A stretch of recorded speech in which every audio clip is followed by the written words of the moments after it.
Things are heating up in the officiating world. The regular NFL officials are back to work, and conference play in full swing, and things seem to be, the pressure seems to be taking a notch up. So this week we're going to talk a little bit about preparation, and I've brought in NFL referee and AAHSO President Walt Coleman to spend a little time visiting with us about preparation. You know, the preparation to work a football game is not just a one-day function. It's more like a whole week function in getting preparation for what we're going to do on Friday or Saturday or Sunday. You know, you have to constantly work on all elements of your game. Obviously, we all need to be in good shape, so we need to be working out. We need to be able to keep up with the players. We need to be able to run and cover our position, whichever position happens to be. We need to know the rules. We need to study the rules. We need to think about mechanics. We need to look at videos. We need to look at training. We need to look at other games. We need to look at other people who are officiating. And you can't just do that on Friday or Saturday or Sunday. You have to do that every day of the week. So preparation is about every day of the week, not just Friday when you show up for pregame and think that you can stand there or sit there and talk about everything and then go out and work a good game. It's an all-week, every-day system to be the best official you can be, to be prepared. That's what the players do. That's what the coaches do. And that's what you have to do as an official if you expect to be the best. Thanks to NFL referee and AAHSO President Walt Coleman for spending a few minutes with us talking about preparation. Let's review what Walt gave us. The importance of working on all elements of your game. It's an everyday thing. Be in shape. Work out. Round is not a shape, guys. You got to study the rules. Take the tests. We provide those here for you on the website and through our email services. Think about your mechanics. Watch videos, training videos like the ones here, and watch videos of your crew working through our huddle accounts, and then watch any other video you can get your hands on, even watching officials working on TV. We're not going to have near as many mistakes with the real refs working than we did with the replacements, but you can still learn stuff by watching those guys. Watch how they move, watch how they spot the ball, watch how they track forward progress. So preparation, it's an everyday thing, guys. Thanks to Walt. We'll do another segment with Walt next week.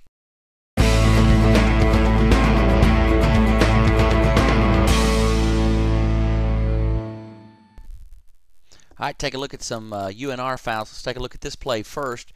A little run around the end here. Gets in the end zone, gets knocked down late. Back judge, good job focusing in on this late action here. Watch running back now. He's going to slide to the outside, run just around the tight end position there and into the end zone. Kind of gets drugged down a little bit, but doesn't lose his feet. And then the defensive back comes in and lays a lick on him there. Ball's in the end zone there. He gets away from that, and then wham! There, it gets bull rammed there in the end zone. Back judge with a flag up on the play. Good job of continuing to officiate, letting the line of scrimmage guys handle the call for touchdown, and then you clean up this play correctly. Here, this is an unnecessary roughness foul, correctly called by the back judge. Here's another play. This is a good job by the umpire picking up. Set this play up. We're going to have a player just standing around the pile after the dead ball action, and the umpire alertly policing the play here on the inside is going to pick up this call. So you got the runner of the ball carrier there up the middle. See 56 there. Just get waylaid there late by number 17. He's just standing around the pile. Umpire's right there on top of the play. Get a close up here. See 56 right here? Keep your eye on that player right there, number 56. Wham! You see that just a peel off. Guy standing around, clearly not in the play. 17 comes in. Just a dirty shot in the back. Just a peel off block there. And the umpire gets that one. Give you another look at it here. It falls all the way on his player. That's just a nasty hit. No reason for that. This is a good alert action, keeping our heads up and focusing on the play. Good job for the umpire here on this UNR. Show you this play here from the press box. It's got a couple angles. Got an end zone angle that's going to actually give us the best look, the only look at this foul here. Good job by the crew here picking up 2 fouls on this play. It's a long running play, and we're going to have a horse collar tackle right near the goal line. Just pulls him down there. We get that one correct call. But now let's look behind the play. Referee, great job of officiating, not getting in too big a hurry, covering your area, players in your area here. Watch this. Wow, this guy's clearly behind the play. Referee, bam, late flag there. Number 20 is clearly out of the play, just trailing the action here, and he gets blindsided. This is just a cheap shot. Behind the play, clearly not part of the play, knocks him all the way to the ground. I know it's football, guys, but there's no reason for this.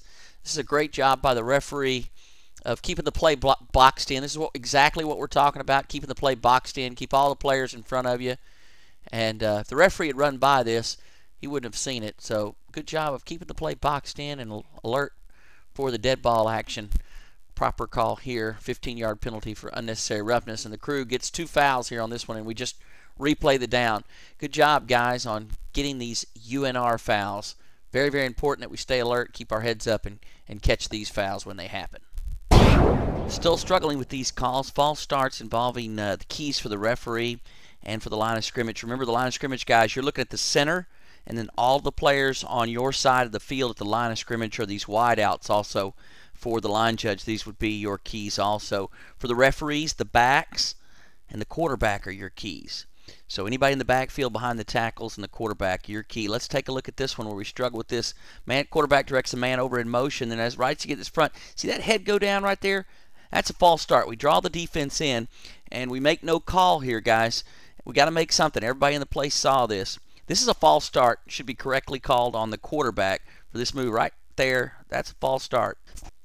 Referees, we want you to shut this play down and rule this a false start on the quarterback for the head bob. Now, if he does this action, doesn't draw anybody in, then you got the potential there where you can go in and talk to the quarterback, say, hey, watch the head bob. Can't do that. If I catch you doing that, it's going to be a foul. Warn him, warn the coach, let him know. I don't want you to stop the game to do this. Just do it between plays.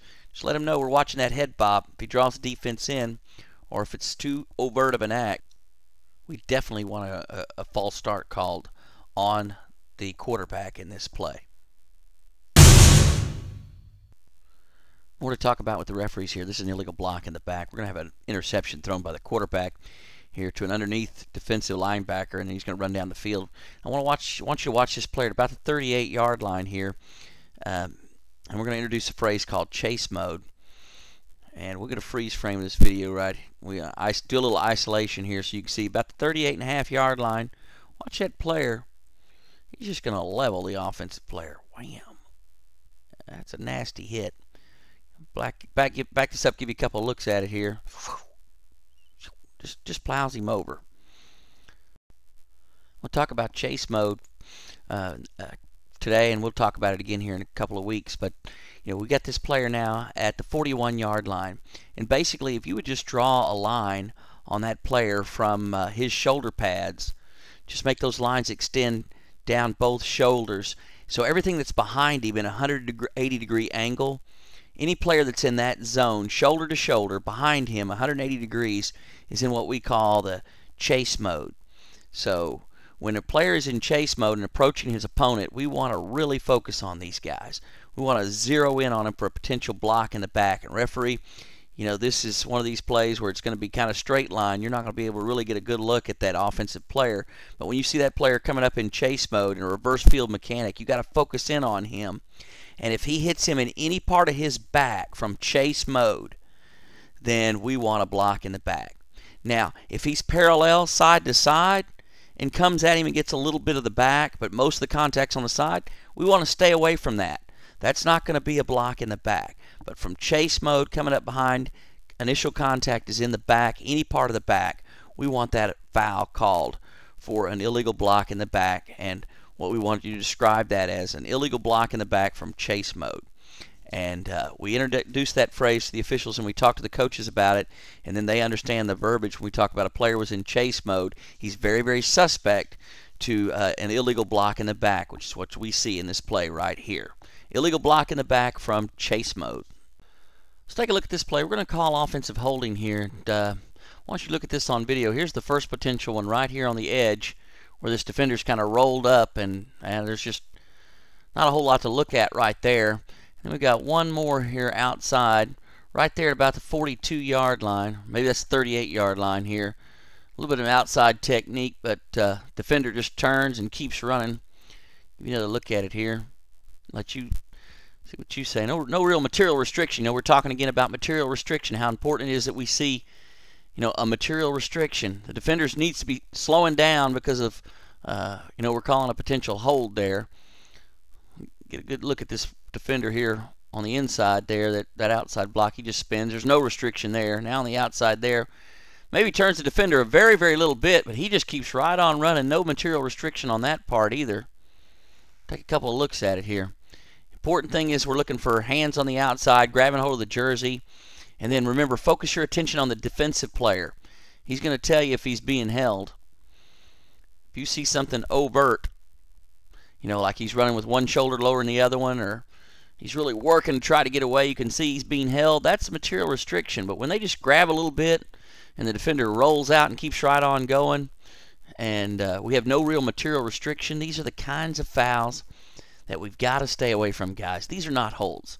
Make them big. Remember, we talked about making them look like they're going to, what we're going to see when we see the video.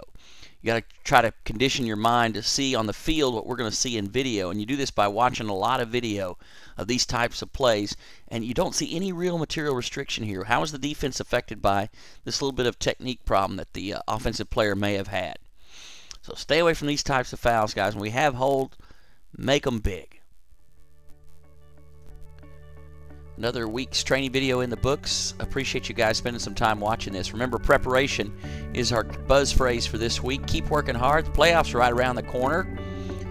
If you have any questions, you can email me at toddallen65@mac.com. Until next week, Todd Allen with the Arkansas Association of High School Officials saying thanks for watching.